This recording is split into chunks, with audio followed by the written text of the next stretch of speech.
আমি মনে করি যে আমরা সবাই সবাইয়ের প্রতি নির্ভরশীল। সাপোজ যদি আমি ধরি একটা গাছ আর একটা মানুষ, একটা গাছ কিন্তু একটা মানুষের উপরে নির্ভরশীল। যদি বলি যে কিভাবে, তাহলে যদি যুক্তি দিয়ে কথা হয় এখানে, তাহলে আমি মনে করি যে আমরা একটা মানুষ চলাফেরা করছি মাটির উপর থেকে, সেই মাটিতে আমরা কোনো কিছু খেয়ে ফেলাচ্ছি, সেটা পচে খার মানে সার হচ্ছে, সেই সারটা আমাদের গাছই পাচ্ছে।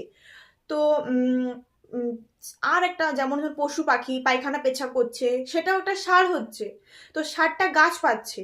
তো আমি মনে করি যে আমরা উভয়ের প্রতি নির্ভরশীল। তেমনি দেখো গাছ, গাছ কিন্তু গাছের প্রতি কিন্তু আমরা আবার নির্ভরশীল। কিভাবে? গাছ আমাদেরকে অক্সিজেন দিচ্ছে, ফল ফুল দিচ্ছে, আলো বাতাস দিচ্ছে, প্রাকৃতিক। তো এখানে মূল বিন্দু হচ্ছে যে উভয়।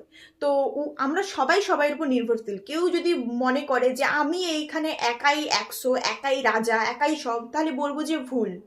ঠিক আছে? তো আমার মনে হয় এই বিষয়টা নিয়ে একটু ভাবা দরকার। তো তাই জন্য বলবো যে হচ্ছে যে আমরা সবাই সবার প্রতি নির্ভরশীল, আমাদেরকে সবাইকে নিয়ে চলাফেরা করতে হবে। এই পৃথিবীতে আমি যদি একা থাকি, আমি কার জন্য থাকবো? একটা দোকানদানি, একটা দোকান সে খুলেছে, কার জন্য খুলেছে? সে একটা কাস্টমারের জন্য খুলেছে। সে মানে উভয়ের জন্য খুলেছে। তো তো সেটাই আমি মনে করি যে আমরা সবাই সবার উপর নির্ভরশীল।